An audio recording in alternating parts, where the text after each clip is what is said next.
I must compliment the way that Taxmann has designed and taken this topic, because this is a topic which is in need of our.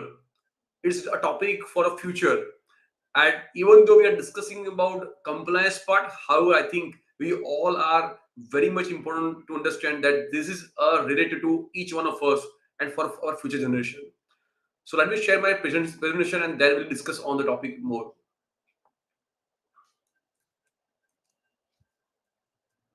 I hope my presentation is visible to all of you. The today's topic is business responsibility and sustainable reporting, BRSR.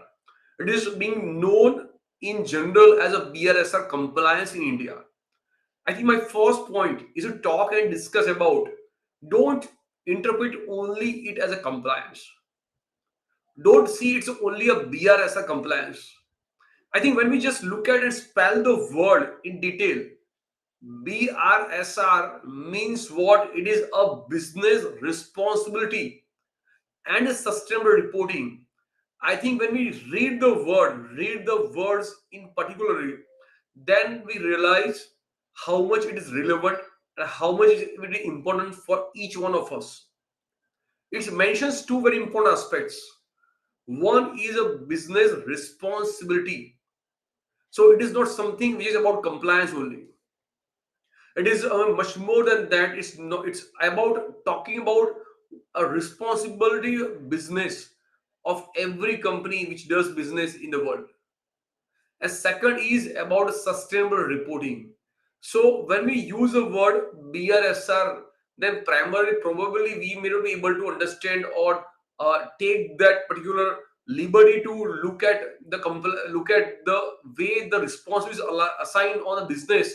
However, it may come to be only a compliance part, but I think it is much more than compliance. It is only reporting of what you are doing it as a part of your responsible business, and that is called BRSR. So we need to first make it very clear that it is a much more detailed, much more importance rather than only one part of compliance or one part of filing a form or one part of giving a submission to the stakeholders. It is more of how we are able to engage and cultivate as a part of your own business. That is most important, and that is what the government, that is what the United Nations wanted to have for each and every company.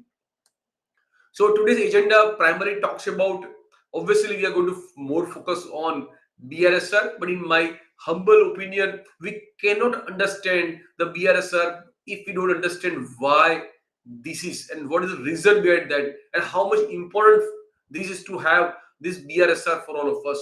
So for as far as agenda is concerned, we are primarily going to start from understanding sustainability, sustainable development, ESG, why this is relevant, then understanding introduction to BRSR, then understanding 9 principles of BRSR, BRSR Core and Assurance, and then at the end we'll discuss about steps for developing an effective BRSR. So the primary objective is to obviously to look at what are the main important information to be captured in BRSR. However, we'll also discuss to focus on that why this is something much more than compliance. This is something which is crucial for all of us. So let us understand first very important thing, that 10 reasons why sustainability is more important than ever. Let us first, very important point is a 1.3 billion tons of foods are wasted worldwide every year. There are so many people in the world, they sleep every day due to hunger, or they may die due to hunger. They sleep every day without food. And however, there on other side, there is a lot of food which is wasted. So 1.3 billion tons of foods wasted worldwide every year. Use of plastic has been the most hazardous for the nature. 8.3 billion tons of plastics have been produced since 1950s. The most important thing for all of us is to understand that water, even though the earth is having the huge part it considers water, but the biggest challenge for all of us is that the water is how much is being usable water is always question. And even if you look at the 73% of each liter worldwide is plastic. Over 75% of the waste is recyclable, but only about 30% of it is recycled. So this only suggests that if we want to talk about having the good future, recycling is the only option. And even though 75% of the waste can be recycled, we are able to only recycle 30%. So huge opportunity and challenge both. Challenge is to ensure that we are able to recycle. Today also, when we talk about the Mahakumbh in Prayagraj, we all have witnessed the way government is able to have the use of maximum technology to ensure that every waste which is generated on daily basis is being recycled and used. Because look at 45 crore population is going to be expected in 40 days, and every day so many consumption of food, water and environmental happens. So how it can be recycled? So we need to study how the government is able to use and recycle and do it appropriately for government, for environment. The climate change, the UNHRC want that the climate change could cause displacement of 25 crore people across the world by 2050.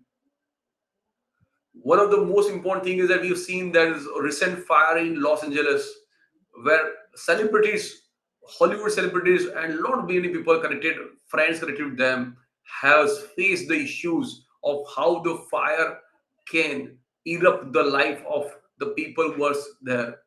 A lot of houses burnt, trees and animals have been hurt or died. So same way that a lot of things can happen because of climate change. Now let us talk about a very very important concept, Earth Overshoot Day. I think this may be a one small sentence for us, but I think we just look at how it can impact each one of us. Earth Overshoot Day is the day on which humanity's resource consumption for the year exceeds Earth's capacity to regenerate those resources that year. Means that every year the Earth generates resources, and every year humans consume the resources.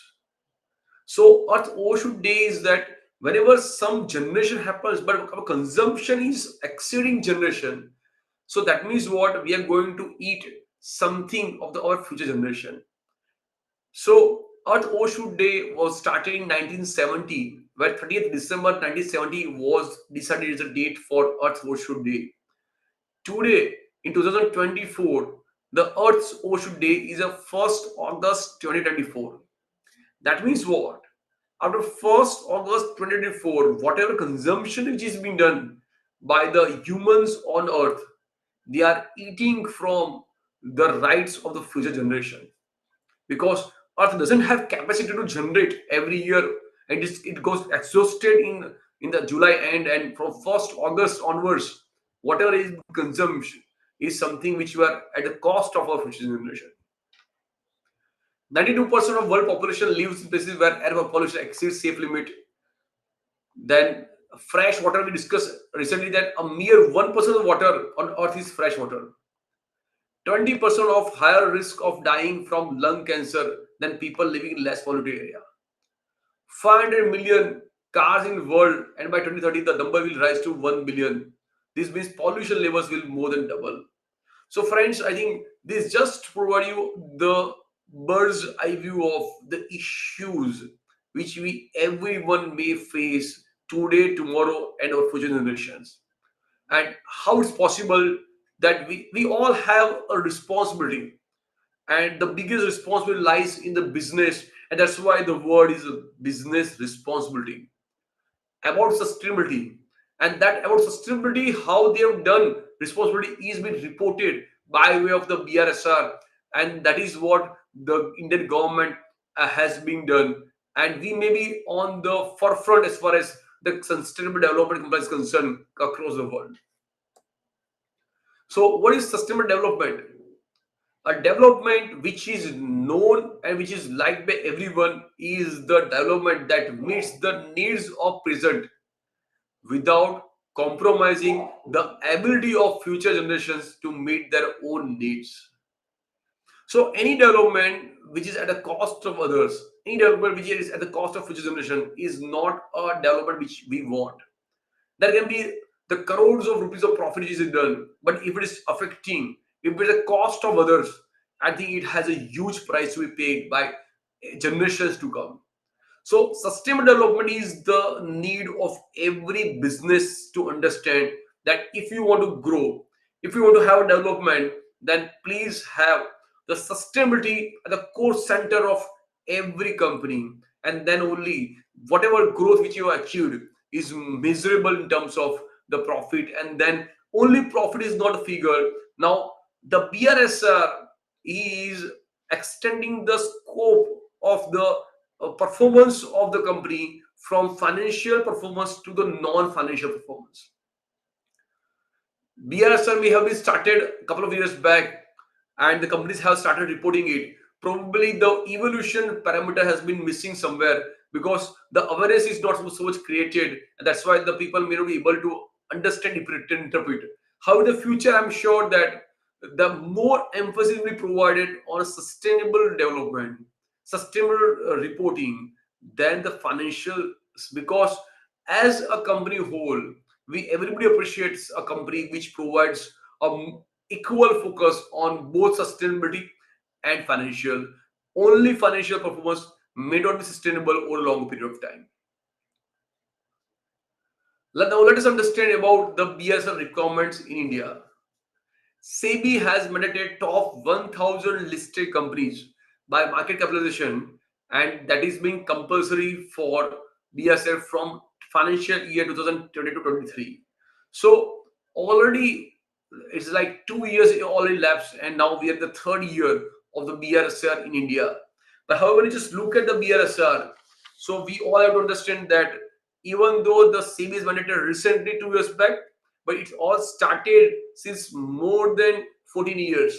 In 2011, MCA has issued NVG, National Voluntary Guidelines, and thereafter the BRR was there, that is Business Responsibility Report, BRR, which was started in 2012, and at that time SEBI has made it compulsory for top 100 companies to have BRR. Thereafter, the BRR of 100 was increased to 500 and then to 1000. And recently, a couple of years back, SEBI has changed BRR to BRSR. So the whole approach of starting reporting was started 14 years back in 2011 when NVG was being there. Then National Voluntary Guidelines was again replaced by NGRBC, the National Guidance for Reporting Business for Responsible Business Conduct, NGRBC, that was being done in 2019. So, and however, if you just look at huge work has been already been done on this aspect, and over the period, the more number of companies are going to be included because of the value chain parameter, which is part of BRSR. So, what has been done? SEBI has mandated top 1000 companies which are listed by market capitalizations that they do compulsory give reporting for BRSR.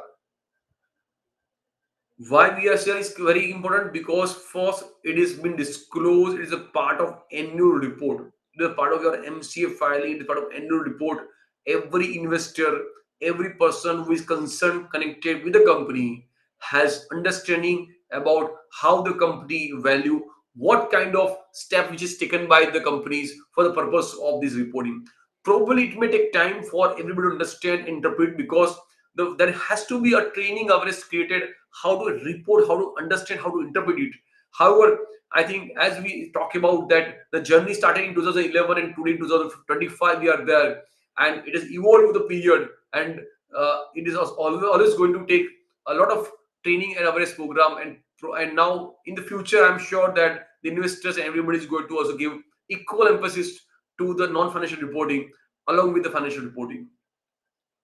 Also, BRSR index was developed through information capture. So it is not only about basically having, it's not only about reporting it, but for top 100 companies right now, there is ESG 100, Nifty, NSE ESG 100, which talks about 100 companies ESG performance. So it is based on the information which is captured. So whatever information is provided is not only for the purpose of reporting. It is going to be, it is already captured for top 100 companies. Probably it may be extended to the further number of companies over the period. And then whatever is reported, it also provided index, and that is being going to be used by a lot of investors, and it is also going to add a value into the company's valuation. Let us look at the objectives. When I just look at objectives, I have primarily talks about focus more on the importance of sustainable reporting, because a lot of way where the companies treat you only as a compliance. I think we need to look at it's much more than compliance. It is much more value added, because every employee, every person who is connected with the company, they are interested to look at what the companies is able to take step for them. So first very important thing is that it also talks about there is huge importance on the human right. There is also a lot of importance on how you treat employees, how much you take care of employees, and the measures which is taken care by for employees are also being reported there. So employee satisfaction, employee retention, probably the future, then there can be a mapping happens where based on ESG reporting, the how much the employees are happy, how much steps which is taken by the companies for every employees, that kind of indexing, that kind of rating can come into the picture. It also provides specific information instead of greenwashing. Let us understand very, very important part, which is greenwashing, because this has been, because what happens that when sustainability becomes a buzzword, sustainability is what it started with ESG. For so many years, ESG was a buzzword, environment, social governance, and then that ESG has been taken by sustainability. So ESG, environment, social governance, when you talk about environment, we're primarily focusing on which is related to product life cycles. It talks about sustainability. When we talk about social, we're talking about the employees' well-being. We're also talking about human rights, inclusive growth. When we talk about governance as part of ESG, we're discussing about ethics, transparency, accountability, stakeholders agreement, policy, process, that is part of governance. So ESG was a buzzword, and thereafter sustainability is a buzzword. So everybody knows that if a company has taken very good steps on sustainability, then probably the investor or the customers or the current party may take them as a positive. So instead of doing genuinely, when somebody try to misrepresent it by using a lot of words, it is all greenwashing. So BRSR will actually provide the qualitative and quantitative asset both. So that will also provide a specific information. It won't be the case where you just provide I'm doing a best, I'm number one. However, you're required to provide exact reasoning, which is in quantifiable form, which is reported and which is questioned by anybody in the future. And that's why it will be a more specific information, and it will have to reduce greenwashing over a period of time. Next one point is the customer satisfaction and retention. So as we discussed that every company is required to have the products to be molded in such a fashion where the environment is savvy. It is a product where the lot of energy may be saved, environment may be saved. So customers satisfaction and retention may be increased because customer may prefer the products which are more environment savvy rather than they are polluting kind of products. Accountability, because it is been reported, it is public, it is in public domain, it is being filed with SEBI, it is being uploaded. So it will increase accountability. It will not be a case only of talking without any proof. It will also demonstrate process within the firm, policies which is being there, that is also being stable, and it will have gain competitive advantage. If any company which gives focus on sustainability, I'm sure that it will increase the branding of the company over the period, and which we have competitive advantage over a longer period of time. Now let us understand the key features of BRSR.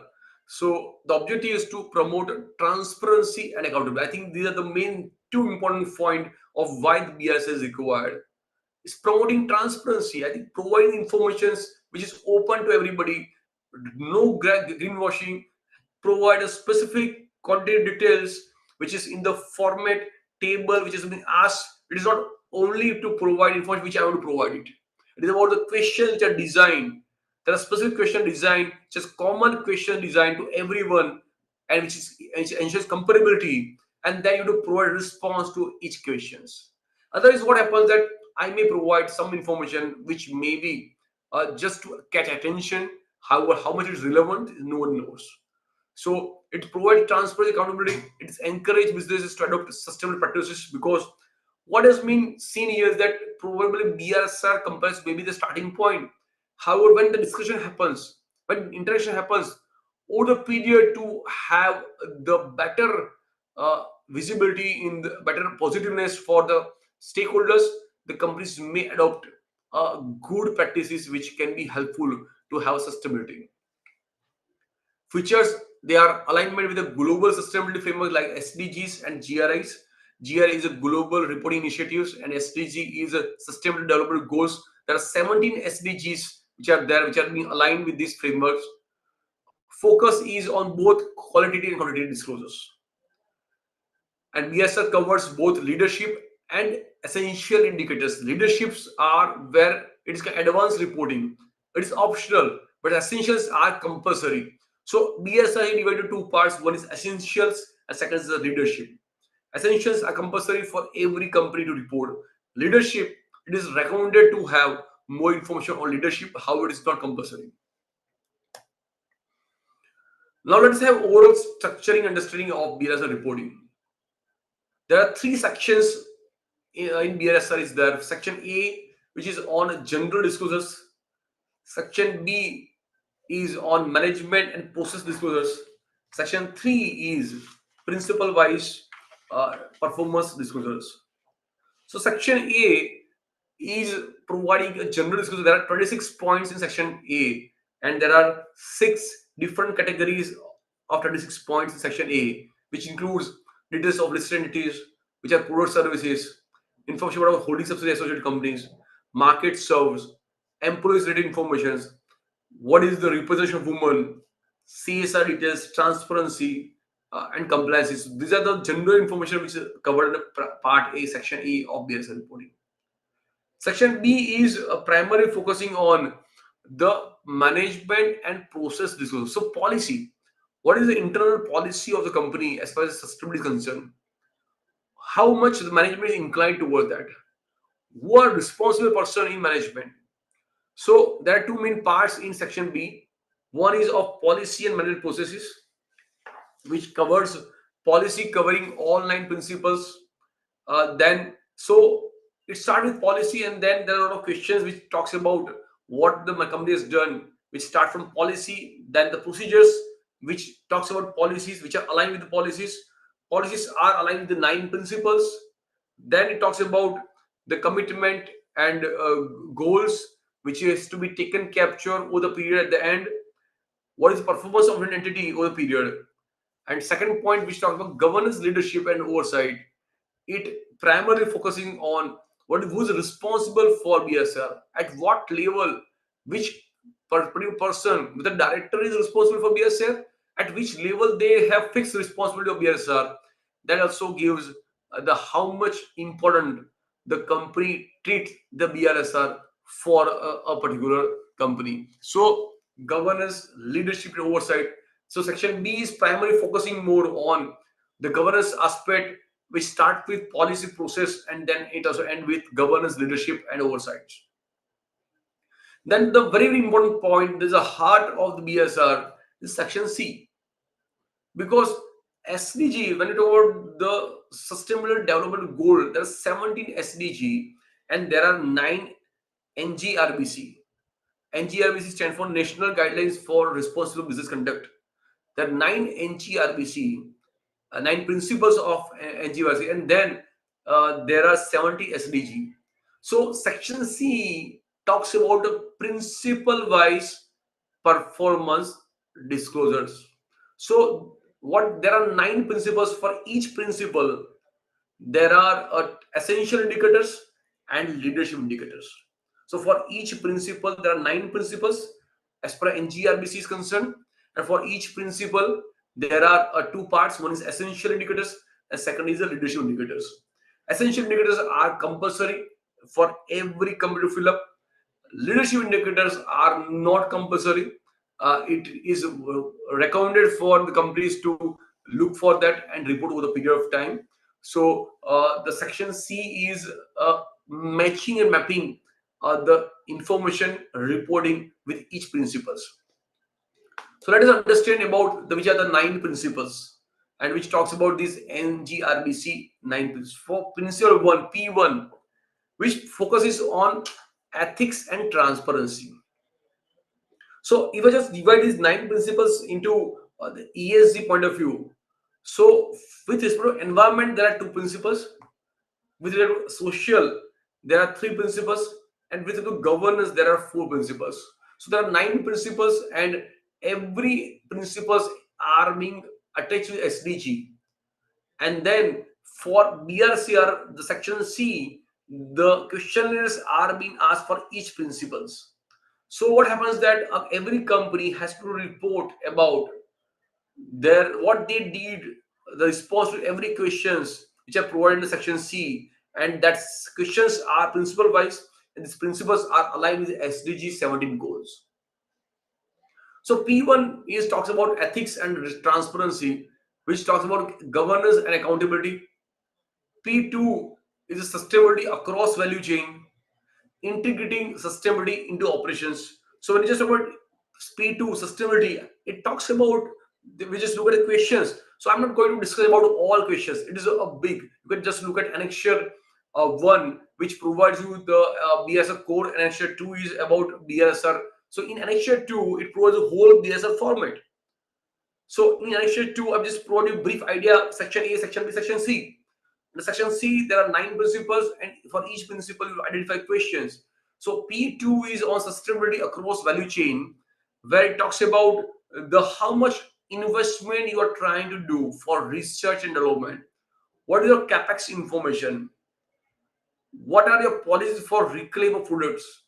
So it is primarily focusing on sustainability in a value chain across the all processes, how sustainability has been done into operations.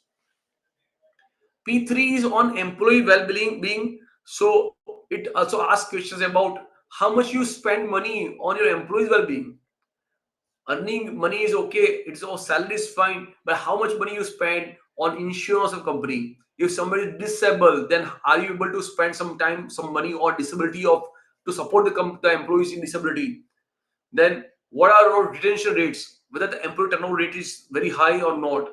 So that is being covered in P3 employees well-being. P4 is on the stakeholder engagement.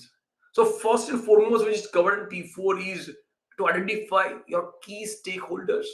What do you feel are the most important key stakeholders and how you are able to engage with them? Are you looking into the concerns and issues faced by every stakeholders? What kind of policy procedure system you are having in your company to talk about this stakeholder engagement? Then P5 is on human rights. It's protecting and promoting human rights, which talks about the sexual harassment policy. Then it also talks about the minimum wages which has been provided or which has been paid to them, because we need to ensure that every person is very important and how much you do as a company to protect the human rights of the employees or connected people in your company. Then P6 is a very critical part, very important part, a complex part of the whole BRSR is P6, which talks about environmental stewardship. So when we talk environment, we talk about energy, water, then greenhouse gas, waste recycling. So P6 talks about the what the company is been doing on every front of our energy conservations, water conservations, how much water is wasted, are you able to recycle water, are you able to reuse the water, so greenhouse gas emissions. So these all things have been covered into P6. Then P7 talks about responsible advocacy. So as a company, you are also required to be having touch with the engagements with the policy making. So how much you are being engaged with the trade chambers, how much you are engaged with the industry bodies and associations. P8 is about inclusive growth. It's talking promoting social and economic inclusivity. So, social impression project, if you are, if any is been an R&R, if how many input is sourced from micro small enterprises, job creation in small town. So these are the very important points as far as the P8 is concerned. In P9, it talks about customer value. So customer complaints, are you able to resolve customer complaint? How fast? How many unresolved? Then are you able to give commitment to put recalls if something is not appropriate? Are you able to recall whether the recall incidents are going down? If the incidence is there, are you able to give appropriate after supports after sales services or not? That is called 39. So these are the main 9 principles which are aligned with SDGs, and then for each 9 principles BRSR asks you questions. Now let us understand 3 very important parts of BRSR. Well, as I discussed about that, BS has been there since last 2 years. We already seen 1,000 companies providing BSR reporting. The question here is that whether this BSR report which is done is accurate, whether we can rely on this reporting, how much the quality of information is provided is correct. So that's why we also have to discuss about the assurance aspect of BSR. Assurance is just to give a little additional layer of quality. I will not say 100% assurance. There is no 100% assurance possible because a lot of information have been captured on certain basis where the documentary evidence may not be available. So assurance is something which can give a more assurance to the stakeholders concerned about the reporting on sustainability which has been done in the report. Also, there is concept of BRSR core. So what is covered in BRSR core, and that we will discuss. And lastly, we also discuss about the value chain, because this is something which is going to happen in the future, and many companies are going to be covered. Because probably you may ask questions, so whether the only 1,000 companies in India, if they do BRSR, if they do sustainable reporting, if they do sustainable development related work, can we say the goal is achieved? 2030 is the goal which has been set by UN. So no, it is not possible unless every company, every businessman understands their responsibility and the support in this particular endeavor. So that's why what they did is that the SEBI also talk about and touching upon the value chains in the top companies. So when they talk about value chain in top companies, probably it is a responsibility on the larger companies to help and support value chain partners. Because if you give responsible value chain, probably they may not like it. It's possible, it's difficult for them to really understand and do implementation. However, we want to drive to top or bottom approach, where starting with top 100 companies and then going bottom by way of the taking value chain into the line. So very able to go and spread the number of person, number of businesses which are going to be covered by these particular requirements. So BRSR core, as we discussed, there are BRSR has 2 annexures. Annexure 1, which talks about the format of BRSR core. Annexure 2 is a BRSR format including new KPI of BRSR core. So as I mentioned earlier, that the BRSR has 3 annexures. Annexure 1, general information. Annexure 2, management policy making. Annexure 3 is about the principle wise information, which you just look at in these slides. So annexure 2 provides that information. Annexure 1 is BRSR core. Now what is BRSR core? It is a subset of BRSR because we discussed there are 2 annexures. It consists of set of key performance indicators, KPI, or metrics under 9 ESG attributes. So there are 9 principles for each of the 9 ESG attributes. Whatever the key KPIs which need to be adhering to, because probably it is difficult for all the companies to look at. So just started with the like top companies to focus on the key P performance indicator KPIs, and then they need to report on this BRSR core. When you just compare with the BRSR core, it is more compared with international standards. However, in India, there are also few new KPIs will be added, which are like job creation in small town, which is covered under P8. Point number 5. They also talk about openness of business, how much the business is open for other things. That is covered under P1, point number 9. So there are a few more new KPIs being added. However, it is more comparable with international requirements. And then the focus in BSR core is more on leadership indicators.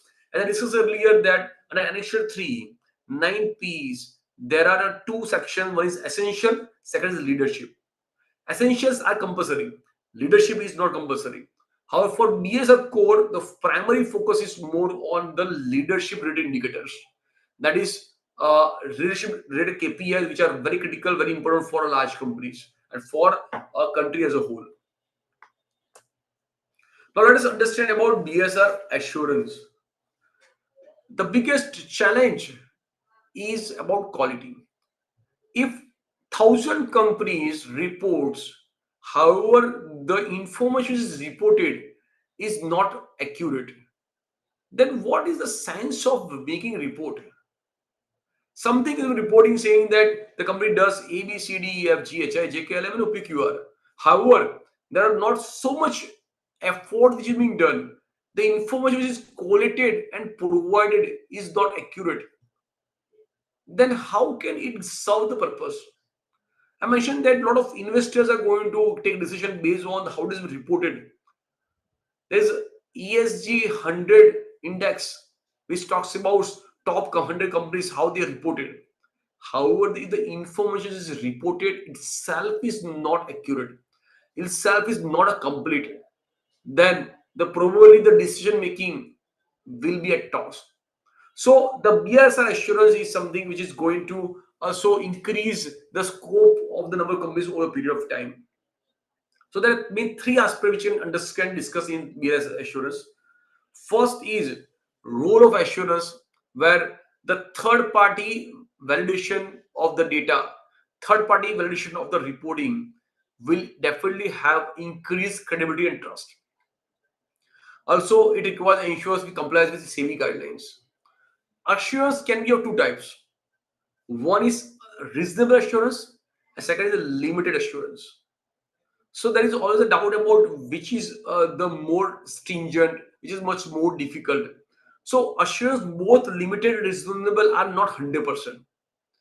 When we talk about a reasonable assurance, it says that is a higher but not absolute. And when we talk about a limited assurance, it is a moderate, lower than higher, lower than reasonable. That is a limited assurance. And reasonable is lower than absolute, but higher than limited is a reasonable assurance. So assurance can be of limited and reasonable assurance. As far as BSR core is concerned, the SEBI has talked about reasonable assurance. As far as value chain is concerned, SEBI is talking about a limited assurance. So the standard for assurance, because everything is governed by the standards. For standard auditing, we have standard for auditing as there, and that one is to go through and adopt when we review reporting. Same way, whenever one provide assurance, then one has to look at the standards of assurance. There's ISAE, that International Standards of Assurance Engagement 3000, and there are a lot of other international frameworks which are provided. Also, there is a standards on Sustainability Assurance Engagement SSA 3000 by ICAI, which is on similar basis of the international standards. And then let us look at the which are benefits of BRSR assurance. First, very important thing is that it increases credibility, it increases trust, obviously. However, it also helps to identify gaps. Because when third party comes and verify, probably there will be a lot of things where that you can have a third's view where they can provide you the how can you ensure completeness, how can you ensure the any gaps which are there, you can get identification of gaps happens, and then you can ensure that that doesn't happen in future. It also helps in facilitation of the informed decision making for investors and stakeholders, because when the information which is reported is trustable, which is information is credible, then I think it is having a more informed decision making. Global sustainability standards, I think that also we need to understand, because when you talk about assurance, we also discuss about the however it all started with COP 26, where 26th meeting of United Nations, where there were a lot of discussions was happening on the committee which talks about this thing. So basically, that is a climate change conference, Glasgow, Scotland. That is COP26, which is talks about comprehensive global baseline of sustainability disclosures. Also SSB, that is a standard on assurance standard board. So sustainability assurance standard board, SSB, which was formed in 2011, which was based on, and that is Value Reporting Foundation in June 2021. So there are 77 SASB standards are being framed. So in globally, primarily there are two. One is GRI, second is SASB. GR is again Global Reporting Initiative, and SSB is stands for Sustainability Assurance Standard Board. SSB has already framed 77 SSB standards, and these are generally industry specific standards for particular industries. A standard has been framed where one can look at it to understand that what kind of the standards needed for each industry. As far as ICEI is concerned, ICEI also has our uh, own board of sustainability, which talks about development of the standards in India. ISSB, that is International Standard System Standard Board. ISSB is International System Standard Board, which has issued SASB standards, and then now it has been covered as IFRS System Disclosure Standards. And recently, there are two standards on sustainability are issued. One is IFRS S1, second is IFRS S2. So S1 and S2, they two are being issued recently. S1 provides the information regarding general record for disclosures of sustainability related information is provided S1, and S2 is on a climate related disclosures. So they are recently being provided disclosures. S1 is again based on the SSB. So the base of all standards is SSB, and the S1 and ST2 are also making reference to SSB when it is required. So reasonable assurance of BRSR Core. This is the way the BRSR Core is going to be compulsory.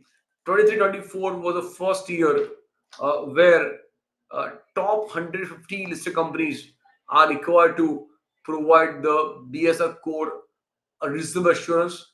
How it's going to be extended further, and by 26-27, top 1,000 listed entities are required to ensure that the BSR Core reasonable assurance is being done.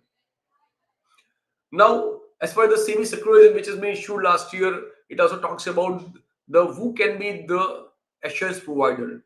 The assurance provider should be the person who are not providing other than assurance services. So they should not be attached with providing other services to any of its associates. So assurance provider organization do not sell its product or provide any non-audit or non-assurance services, including consulting services to the listed entity or its group entities. So whoever is being providing assurance services, they can only provide audit or other assurance services to that particular listed company or its group entities. So that is the most important thing which has been defined here as far as the who can be assurance provider. None other can provide if they're providing consulting services. Now let us discuss about the value chain. As I mentioned, that what is value chain? Because every company, when they sold goods, it is being produced or manufactured or being purchased from outside. So value chain is where the every suppliers who have been providing goods and services, they all are part of the ecosystem for a company to have the final product. So there are upstream and downstream partners for any listed entities. For both upstream downstream partners, they consist of value chain. So it cumulatively 75% of its purchase and sales by value respectively are covered as far as value chain partners are concerned.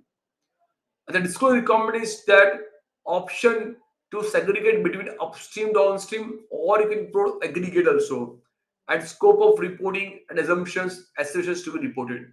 So this is what is about what is value chain, and the value chain reporting is compulsory uh, as far as this particular thing is concerned, top 250 listed companies from 24-25, from financial year 2024-25, top 250 listed companies need to report either comply or expenses, and for limited assurance of comply or explain from 25-26 onwards. So this is what is the most important as far as ESG disclosure for value chain is concerned. Now, ultimately, we want to have the effective BRSR. Friends, as I mentioned earlier, that don't take BRSR as the only compliance part.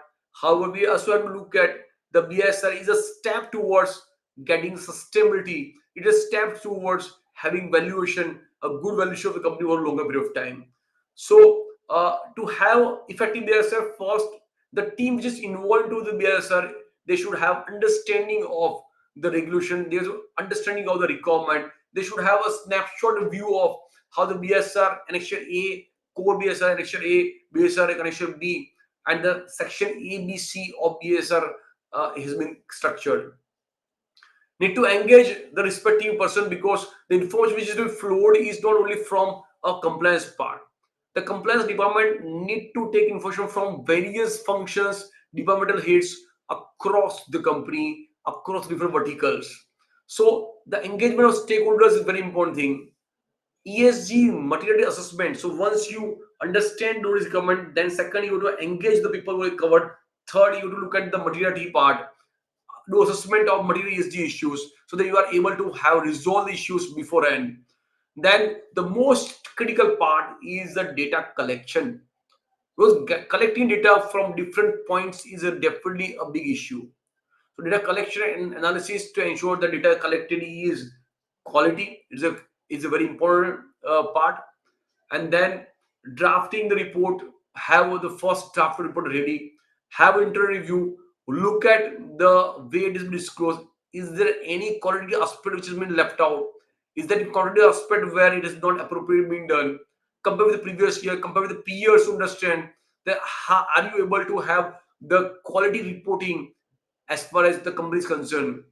Third party assurance, if it is covered here, or voluntarily you will go for third party assurance to ensure that yes, you want to assess and ensure that you provide a quality information to the stakeholders because it is a part of annual report.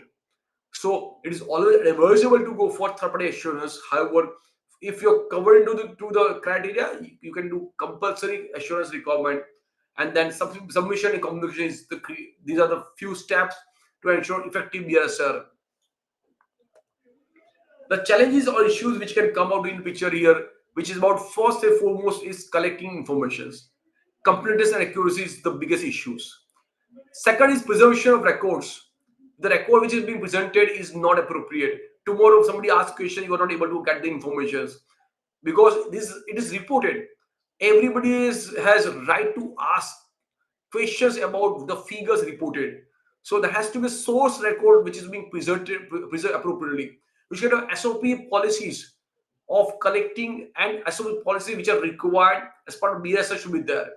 Training to the employees, training to the person covered here, training to the employees, stakeholders, value chain partners is critical. Data authenticity is very important thing. Benchmark with industry peers are the challenge issue. That's why there's a need to have somebody who can provide a guidance, somebody who can provide you the way out, somebody who can really talk about these things and ensure that this has been taken appropriately is very important thing. So key takeaways: BSI ensures accountability and fosters sustainability. Understanding and implementing nine principles is a critical. Assurance strengthens credibility and importance. Next step: ensure accuracy. Work on completeness. Work on accuracy. Work on interaction with suppliers management. Align systemically with the business objective. I think, and what is the most important thing is for all of us is to ensure that we need to ensure that BSR doesn't mean only a box ticking exercise. It is not only a case of compliance where the tick marking is done and information reported. However, it need to be imbibed into culture. It need to be imbibed into the every business decision which has been taken. So then only we can, as a team, we can all ensure that the sustainability can be captured. We can meet the goal of 2030 in the future and ensure that no one is being behind and we want everybody together for a brighter future for all of us and future generations. So with this, I thank to each one of you for your patience listening, and let us be stay connected. If you have any doubt, any questions, you can feel free to be in touch today or tomorrow. I'm always with you, and I stop share for all of you for question answers.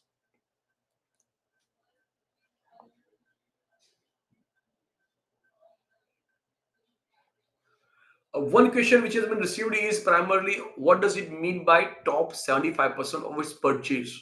So we need to study the purchase value. It mentioned the value. So we need to look at the value of purchase and the top 75%, although the valuation top 75% suppliers who constitutes in value wise 75%, that suppliers have to take. So this is what where to identify value chain. So how to identify value chain, which suppliers have to identify? So again goes by the value wise, because numbers can be a big numbers, but it's difficult ideally to go look at the small suppliers. So it gives you parameters that look at top suppliers, and then basically you can look at the part.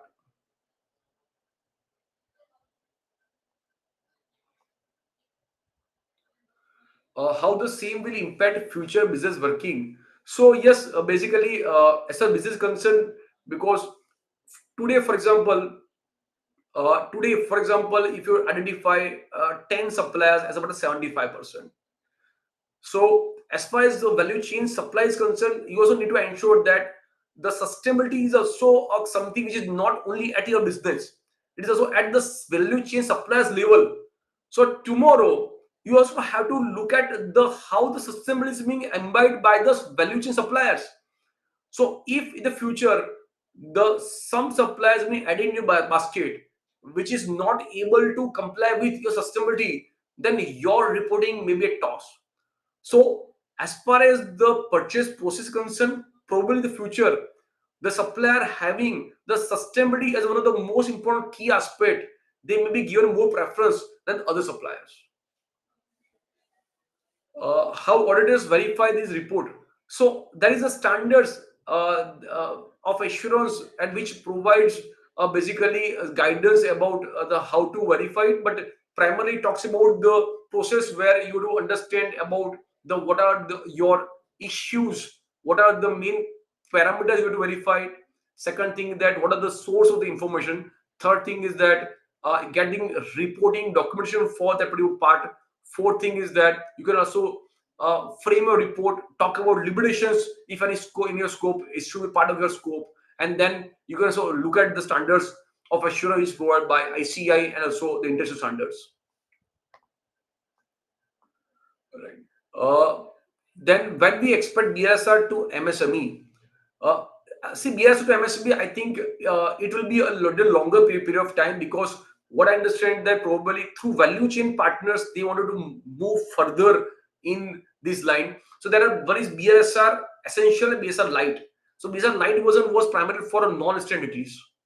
However, maybe the applicability of that BRSR to MSME will be through this value chain, because then only the government will be able to percolate down the line, and the responsibility of ensuring that the suppliers at MSC level understands and imbibed this sustainability in their own operations has been primarily casted on the large companies, because then large company then it may be going down the line over the period, but it may take a little bit more time, because in India particularly small medium size are very high numbers. So probably tracking them actual compliance will be different, but maybe it may be driven by the large enterprises, and then over the period maybe some reporting or BSR line may be provided for MSME in the future.